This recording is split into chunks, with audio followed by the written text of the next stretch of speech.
Hey, it's John F. Gately. You can call me Jack, and this is the first ever edition, might be the only ever edition. We're just going to give it a try for today of conservative creators. So today we're following three major stories about conservative creators. One, Michael Schellenberger is out with a very important video about Ireland and a potentially draconian free speech law that they are considering. Two, Attorney General in Texas, Ken Paxton, sues the federal government along with the Federalist and the Daily Wire. We're going to get deep into that complaint in this video. Plus, Douglas Mackey, a couple of days ago, since this is the first ever edition, we are going to cover his interview from a couple of days ago at Newsmax. He is the one that was convicted for posting a meme, as you might remember, and so we will be covering that interview in this first ever and maybe only episode. It's kind of like a trial. It's a pilot. Yeah, we should have called it the pilot. It's the pilot.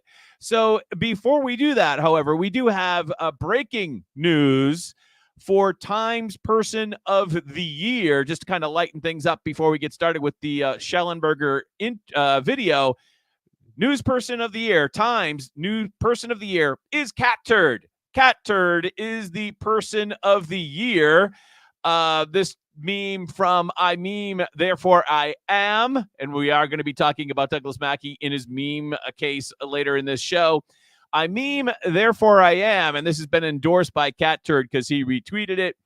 Catturd is the Person of the Year. I know you think it's Taylor Swift. No, that was misinformation. It is actually Catturd. And you might remember Catturd was featured by Rolling Stone early this year. And, of course, just like a great capitalist that he is, this is not sponsored. You can go over to I Love Catturd and buy yourself a Catturd beanie before Christmas, before the Christmas rush. I do want to, there's one more picture of Catturd on the cover of Time magazine. Thought that was pretty funny. So wanted to lighten things up before we get into very serious topic about the censorship industrial complex. Basically three stories today about that. As we said, Mr. Schellenberger, Mr. Paxton, and then lastly, Mr. Mackey. So let's get into this tweet from Chris Context Matters Martinson. He's a PhD, Common Sense, Honor, and Integrity, 144,000 followers on X. Ever wonder who they are that have the plan? Do you ever wonder who they are? And more importantly, why are they doing what they do? Schellenberger is exposing what they're up to while we're all distracted with meaningless congressional resolutions and other drivel. I wonder if he means this video from this springtime when a congresswoman didn't have any idea about what she was talking about when she was speaking with Mr. Schellenberger and Mr. Taibbi relative to Miss Weiss. This is drivel from Congress. These are our betters. Here, take a listen if you hadn't forgot. Even if you have remembered, it's still hilarious. She's a journalist. She's a journalist. So you work in concert with her? Yeah. Do you know when she first was contacted by Mr. Musk? I don't know. You don't know. So you're in this as a threesome? Okay. You've probably seen me play that before, or maybe you haven't seen me play that before, but it's still funny. It continues to be funny. So let's cut to Schellenberger's video from earlier this morning. Enter your home unannounced. Search the Black Mirror episode. The police can enter your home unannounced. Search your phone. What he's talking about is a proposed law in Ireland saying it's like a Black Mirror episode, which is a TV show, sci-fi TV show. In computers and arrest you for the things that you're reading, watching, or posting online. This is a proposed law in Ireland. If you refuse, you could be sentenced to 12 months in prison. But it's not a Black Mirror episode. It's worse than that. It's real life. At this very moment, the government of Ireland is trying to pass a law before Christmas that will let the police go into people's homes and confiscate their phones and computers. Now, you might think Ireland doesn't matter, that it could disappear tomorrow without much impact. But Ireland does matter. It's the test case for the next phase of the global crackdown by military and intelligence forces and their agents that's been happening over the last 7 years. What they used to call a conspiracy theory has now been confirmed as true. As you remember, during the pandemic, whatever conspiracy theory you came up with relative to the it came true like 6 months later or sooner, right? Our research has exposed a far-reaching plan by military and intelligence agencies in the United States, Britain, and other nations to subvert the democratic process and engage in activities that have a basis in military techniques and which are tantamount to attempts at thought control. I know this sounds like the theory of like some Bond movie, doesn't it? Like Spectre is going to control all our thoughts. But hang on. This isn't about censoring the far right. This is about censoring independent journalism. And if you're in Ireland, this is about censoring you. One understandable response to all this is to ignore it and hope it goes away, or wish that it won't affect you. And maybe it won't. But our ancestors fought and died for the right to speak our truths, particularly about controversial cultural and political issues. And already we're fighting back and making progress. The Irish government was forced to back off this law once already, and we can make them back off again. Free thinkers in the United States and around the world must stand up now for Ireland. We have to fight the totalitarians over there so that we don't have to fight them over here. Well, I think what he's looking at is if we can defeat this, or if the Irish people can defeat it, then this is a step back across the world, right? Including the United States. And we are going to talk about Mr. Paxton and his suit against the federal government, which is fighting back. We need to send a message to the politicians and the police that the world stands with the people of Ireland and their first and fundamental right.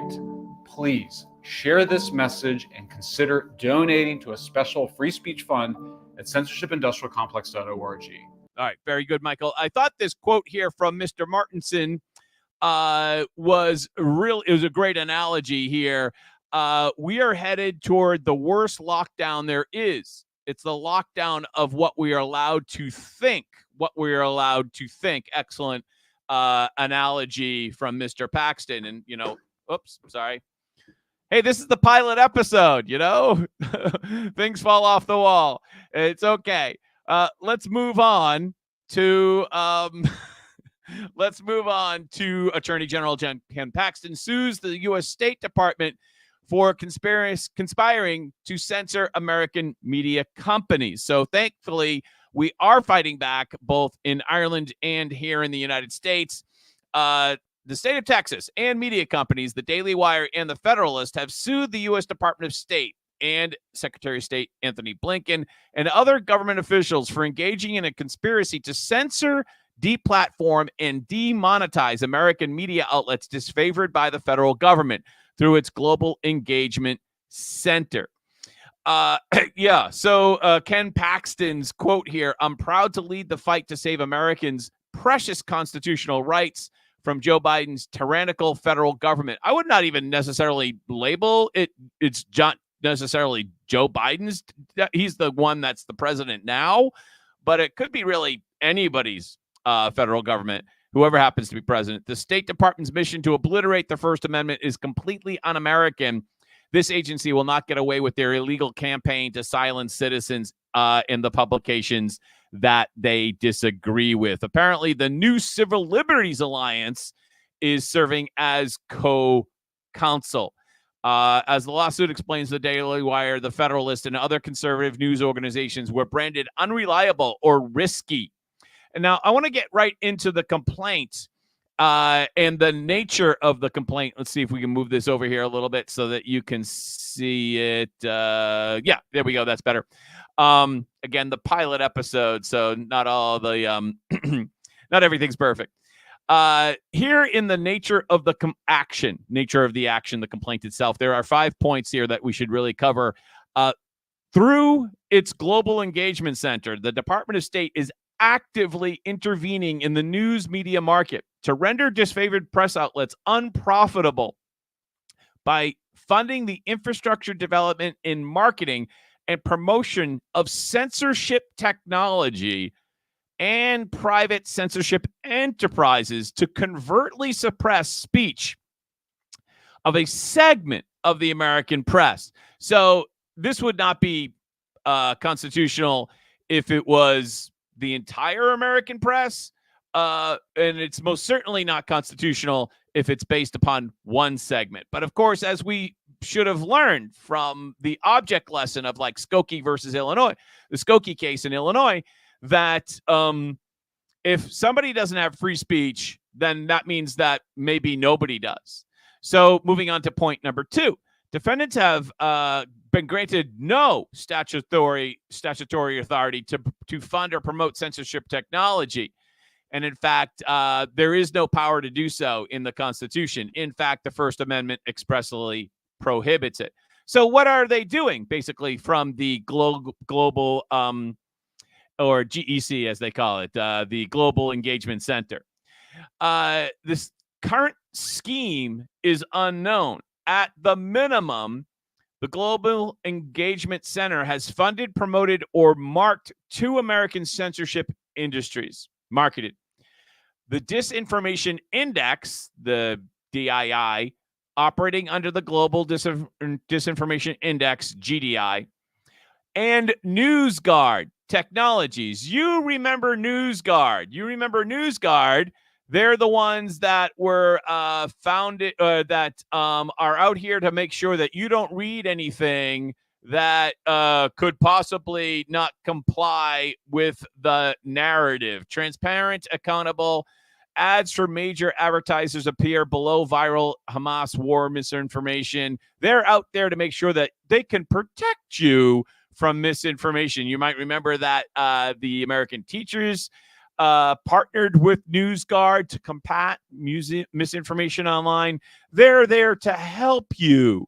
Where's my Orwell poster when I need it?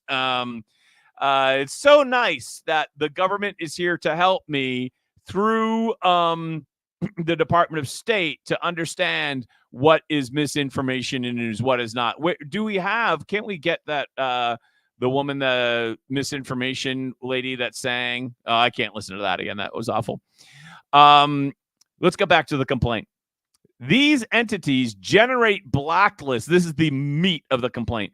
Generate blacklists of ostensibly risky and unreliable American news outlets for the purpose of discrediting and demonetizing the disfavored press and redirecting money and audiences to news organizations that publish favored viewpoints. Again, for understand the allegation here, the federal government, through the Department of State, is supporting entities that generate blacklists of ostensibly risky and unreliable American news outlets for the purpose of discrediting them and demonetizing them in favor of news organizations that follow the narrative. Media plaintiffs are branded unreliable or risky by a government-funded, government-promoted censorship enterprise. You can't have the government or somebody acting on behalf of the government saying, you're unreliable, and hurting their businesses. The government should not be in the business of deciding who's reliable and who is not. It's the sovereignty of the people to make those decisions in the open marketplace of ideas. Point number 5. The State Department censorship and funding and promotion also undermines Texas law. The lawsuit seeks injunctive relief to halt the unconstitutional actions of the Department of State and to end one of its most audacious, manipulative, secretive, and gravest abuses of power and infringements of the First Amendment rights by the federal government in American history. Those are harsh but justified words. You could go over to the Federalist if you want. They have a news story on it, of course. Actually, this is the Daily Wire story. Daily Wire, Federalist, State of Texas joined on Tuesday in a lawsuit versus the Department of Commerce. So the same coverage as before.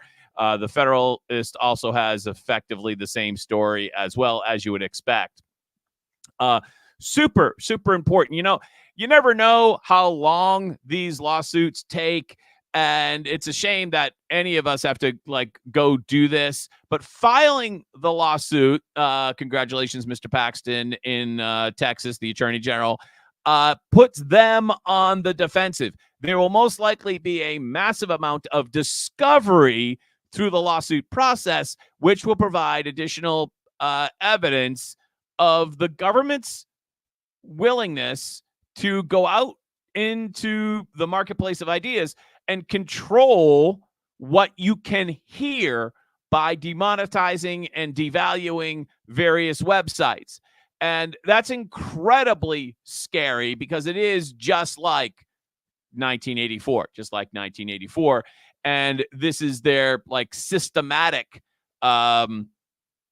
method to do so through the State Department Global Engagement Center. What type of Orwellian phrase is that? Global Engagement Center. Like, it's meaningless, right? Until you realize that it actually has a lot of meaning. Kyle Becker. This is why they tried to impeach Ken Paxton. Breaking today, I'm suing the State Department, proud to lead the fight to save Americans' constitutional rights.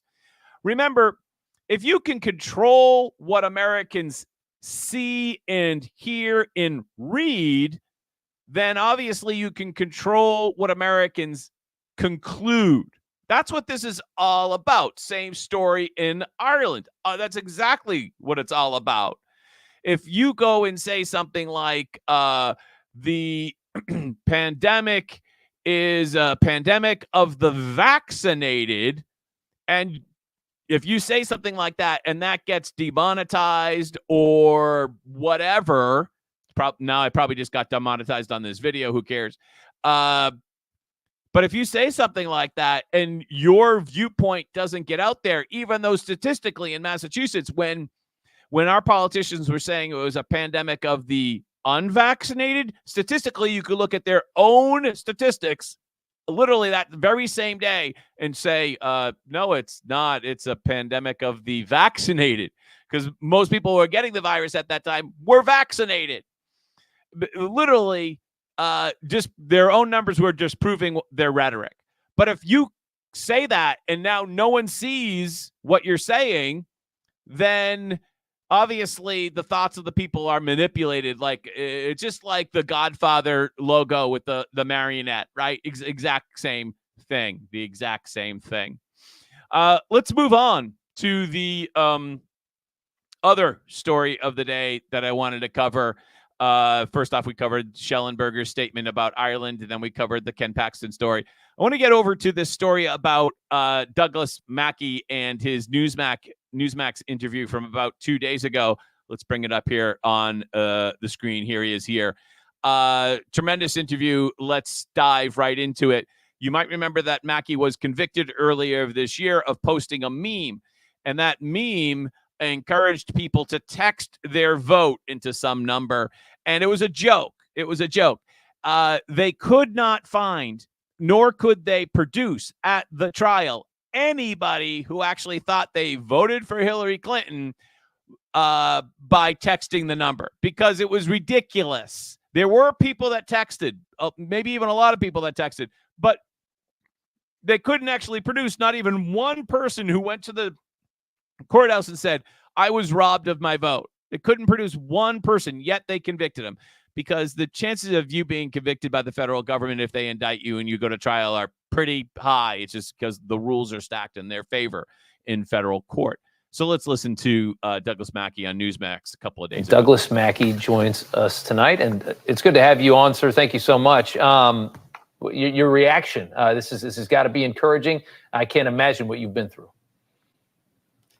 Thank you, Rob, for having me. I've been in this fight for a few years now. It's a tough fight, but this fight is not really about me. It's about the American people and whether we have freedom of speech, whether the First Amendment matters. It's a fight that we can win. We just had a great decision at the appeals court. They granted bond pending appeal. And so I can win this fight, but I need your help. I can't win it alone. And anybody who wants to join the fight can go to memedefensefund.com to donate to the Legal Defense Fund. That again, memedefensefund.com.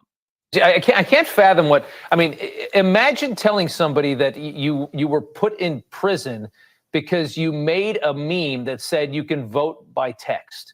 And I want to play this because this was Hillary Clinton. After you were convicted, a federal jury in New York convicted you of election interference in April. Here's what Hillary said. He went from what you could consider free speech. I mean, both Nancy and I have pretty thick skins. People say all kinds of things about us. But he went from that to Justified. running a very deliberate effort to mislead people about where and how to vote. All right, so that's what she doesn't get purposely, is that it literally was it was such an absurd concept that you could vote by text message that it was a joke. Thousands of people who they targeted through their algorithms. Like Douglas Mackey has some special algorithm. No, he just put it up on Twitter. Oh, I can text my vote for Hillary Clinton. Yeah. Maybe she does think her voters are so stupid. Maybe this actually says something about Hillary Clinton, and that she assumes her voters are stupid. After all, they do vote for her. Yeah. Thousands texted their vote. What's your reaction to that? How she paints what you did? I couldn't believe that she said that. I testified at trial. I never intended for anyone to be fooled. The DOJ actually went and they tried to find people that were fooled. They interviewed people that texted the number. They couldn't find a single person that actually was fooled by the meme. And quite frankly, I believe that's because it was satire. It was a joke. It was not believable at all. They would have loved to put someone on the stand to say, I was fooled by this meme, but they couldn't put a single person on the stand. So there's the meme there on the right-hand side. Avoid the line, vote from home, text Hillary to some number. I couldn't believe that she said that, but here we are. I've been living it for 3 years now. We had in 2016 a social media influencer named Christina. Understand that this was posted for the 2016 election. He did not get in any trouble. He wasn't indicted until I think it was January of 2021. So the Justice Department didn't go after him until Biden took office. It was like, first off, they get in office, and then the first thing they did was indict this guy, Douglas Mackey. Wong put a very similar tweet up along with a video going the other way, trying to get Trump voters to not vote or to text in a vote. It's the exact same thing going the other direction. She said, hate Trump supporters skip poll lines at election 2016 and text in your vote. Text votes are legit. Her tweet, not only is she never been charged with anything, she's so bold that even after finding out about your case, her tweet is still up. It hasn't even been deleted. Yeah, she's trying to get people to vote on Wednesday, which is obviously after the election itself. And she even goes so far to say text votes are legit, which kind of takes the joke out of it a little bit. It's hard to believe, but these memes are floating all over the internet. It's just to get people riled up. People are saying Republicans vote on Wednesday, Democrats vote on Tuesday, all kinds of stuff like this. It's just election banter, and I'm pretty surprised to be sitting in this position, and thousands of other people like Miss Wong, obviously made the same joke, but here we are. I cannot fathom. I mean, of all the things that people, all the memes, all the things people say, all of the ways that free speech is seen in this country, that you can make something that says, oh, text your vote, and they can throw you in jail for election interference. I've never seen such an overstep, and it sounds like there's at least momentum to correcting this. And just what a black eye, another black eye for the DOJ. Douglas. All right, so hopefully day one, when Trump gets sworn in, or whoever wins and defeats the Democrats, whoever the nominee is, hopefully on day one, his conviction gets vacated, pardoned, commuted, whatever the terminology is, case dropped, withdrawn, dismissed, whatever it is. So there's one thing about Douglas Mackey that strikes me, is that he's not really compelling on camera, yet he, in 2016, was hugely influential in the election itself, right? So it kind of just shows you don't necessarily have to be like the most dynamic TV personality to have an impact on the internet itself. So remember, he also used a pseudonym. He didn't go under his own name. All right. The phone is going off. I have a business to run. In the meantime, I'm John F. Gately. You can call me Jack, broadcasting to you from beautiful Plymouth, America's hometown in Massachusetts. Have a great day. Thank you.